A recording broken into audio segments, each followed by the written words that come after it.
France-Algérie, visite reportée, la présidence algérienne désenchante.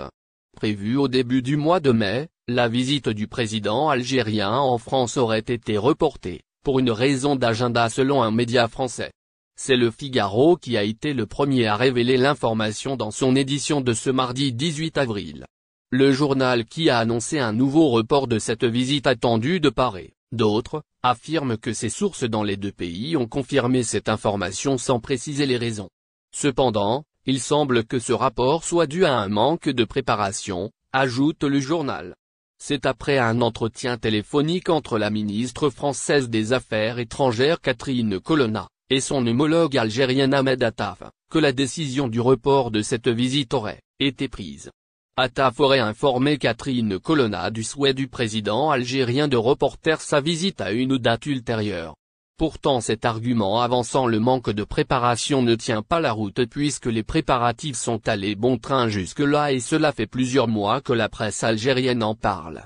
La secrétaire générale du ministère français des Affaires étrangères, Anne-Marie Descotes, s'était même rendue dimanche 16 avril à Alger et s'était entretenue avec le secrétaire général du ministère algérien des Affaires étrangères et de la communauté nationale à l'étranger Amar Belani et avait évoqué de long en large la question de cette visite d'État en France qui devrait lancer officiellement Tebboune dans la course à la présidentielle de 2024.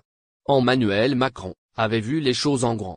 Accueil à l'aéroport, transport en hélicoptère à l'esplanade des Invalides et escorte de la garde républicaine, sur les Champs-Élysées pavoisés aux couleurs du drapeau national algérien, avec en prime un discours devant l'Assemblée nationale française et un dîner d'État. Et si d'aucuns avancent que ce sont là, des impératifs d'agenda, les raisons sont autres. Trop frileux, les services du président algérien ont conditionné sa visite en demandant aux autorités françaises des garanties concrètes et nombreuses quant au dispositif policier que la France devait mettre en place pour empêcher toute contestation possible pendant et après la visite à Paris de Tebboune. Un dispositif qui se veut être ferme, rigoureux et très strict se doit d'être mis en place pour interdire toute forme de rassemblement et de contestation possible dans le parcours des différentes étapes de son agenda puisque le président algérien tient à créer l'événement et à monter en popularité sur le dos d'Emmanuel Macron.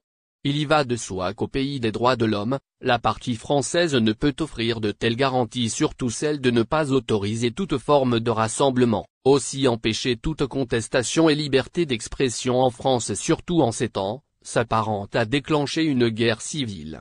On n'interdit pas les rassemblements, on les quadrille au meilleur des cas. En clair, les autorités algériennes en demandant aux autorités françaises de réprimer, d'interdire et d'empêcher tout rassemblement que pourrait organiser la diaspora algérienne en France, ont eu tout faux.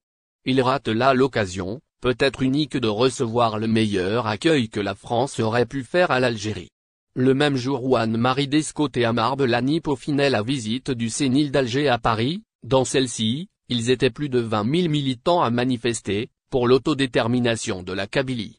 La situation, c'est un secret de polichinelle, est particulièrement révélatrice d'une relation de cause à effet sans ambiguïté.